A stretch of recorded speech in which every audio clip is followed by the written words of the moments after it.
So I've been watching Vanderpump Rules, and something that really amazes me is the way that this group of people deals with conflict. And obviously that's a very big part of the story, is the conflict and the chaos, crazy friendships and whatever, and the way that they go through these seasons of very amazing friendships and then very intense fights and friendship breakups and stuff. I love how you see these conversations between different people where they actually talk to each other and they go, hey, this thing really hurt me, or this thing really upset me, and the other person can go, but I was also really upset by this, etc., etc. And listen, their communication style is not always perfect, but what amazes me is the fact that they can have conflict and then move past that conflict and actually be friends again and have good times together again. I really struggle to have conflict with anyone else but my husband, have honest conflict, repair and work through something and get to the other side. I am terrified of conflict. And this is kind of a result of past experiences dealing with conflict,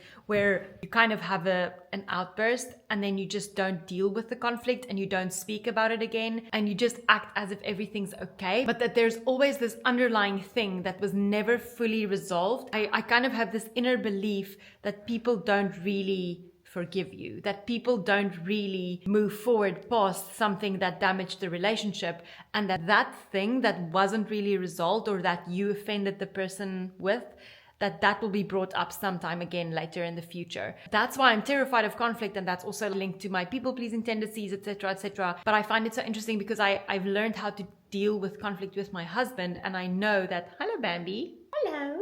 I've learned how to deal with conflict with my husband because I've learned that it's a safe space where we can walk through whatever happened, talk openly to each other, actually repair the relationship, move forward from the conflict in a way that's healthy, that doesn't hold on to grudges. Even if people tell me they're not angry at me anymore, I believe that they are still holding on to something even though they're not saying it. I'm not trusting their word for being their word because of past experiences of people telling me that they're over something or that everything's fine where it actually wasn't fine. So in this weird way, I was just inspired by all the chaos and the conflict going on in Vanderpump Rules and how these people are able and willing to move past the conflict in a way that goes, hey, we can actually be friends again and we can actually have fun together again.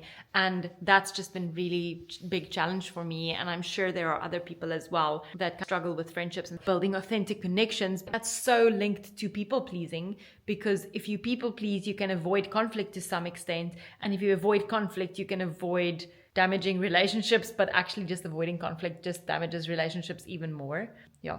Anyway, this is the Stefanie Lowe Show. This is where we share random thoughts about our healing journey, being human and communication, and figuring out ourselves as people and healing from our programming and unlearning the unhelpful things. If you are a deep conversation kind of person, then this is the space for you. Thank you for coming to my TED Talk. Okay, bye.